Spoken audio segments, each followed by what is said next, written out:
సినిమాకు వెళ్ళిన పవన్ అరగంటకే తిరిగి వచ్చేయడం చూసి తన భార్య కవిత ఇలా అడిగింది. కవిత: ఏంటండీ, మీ ఫేవరెట్ హీరో సినిమాని వెళ్ళారు, మరేంటి వెంటనే వచ్చేశారు? టికెట్లు దొరకలేదా? పవన్: అదేం లేదు. సినిమా మొదలైన 10 నిమిషాలకే హీరో హీరోయిన్లకు పెళ్ళైపోయింది. ఇక చూడడానికి ఏముంటుంది? పెళ్లి తర్వాత జీవితం ఎలా ఉంటుందో నాకు తెలియనిదా ఏంటి?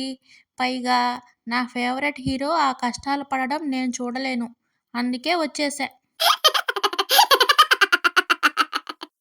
ఇందు: మీరు నాలో ఏం నచ్చి పెళ్లి కొప్పుకున్నారు? శరత్: యూట్యూబ్లో నువ్వు చేస్తున్న వంటల వీడియోలు, కిచెన్ టిప్స్, ఇంటిని పిల్లలను ఎలా చూసుకోవాలి అనే వీడియోలు చూశాను. అందుకే రూపాయి కట్నం కూడా వద్దన్నా. ఇందు మనసులో: అవి నేను చేయను, కేవలం యాంకరింగ్ మాత్రమే చేస్తానని తెలిస్తే ఏమైపోతాడో. భార్య: ఎందుకు మీరు నాతో గొడవ పడినప్పుడల్లా మా అమ్మా నాన్నని లాగుతారు? భర్త: మనం ఏదైనా వస్తువు కొన్నప్పుడు దానివల్ల ఇబ్బంది కలిగితే దానితో పాటు ఆ కంపెనీ వాళ్ళని కలిపి తిడతాం కదా, ఇది కూడా అంతే. భర్త: భార్యాభర్తలంటే కష్ట సుఖాల్లో చెరిసగం పంచుకోవాలని అంటారు కదా. భార్య: అందుకే కదండీ మొదటి సగం మీకు వదిలేసి మిగతా సగం నేను తీసుకున్నాను.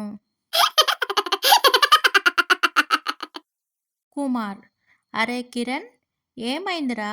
పార్టీకి రావడానికి మీ ఆవిడను పర్మిషన్ అడిగి వస్తానని వెళ్ళావు కదా. కిరణ్: ఫ్రెండ్స్తో పార్టీకి వెళ్ళొద్దని మా ఆవిడ కాళ్ళు పట్టుకుని మరీ రిక్వెస్ట్ చేసిందిరా. సర్లే పాపం అని వెళ్ళనులే అని చెప్పా.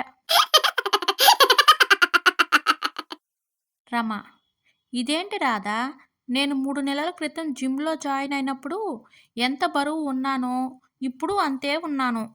రాధ: నేను అంతే రమా. రమ: నేను జిమ్ మారుస్తాను, ఇక్కడ రిజల్ట్ లేదు కదా. రాధ: నేను అదే చేద్దామనుకుంటున్నా. రమ: సరే గాని నిన్న సీరియల్ సగమే చెప్పావు, తర్వాత ఏమైంది?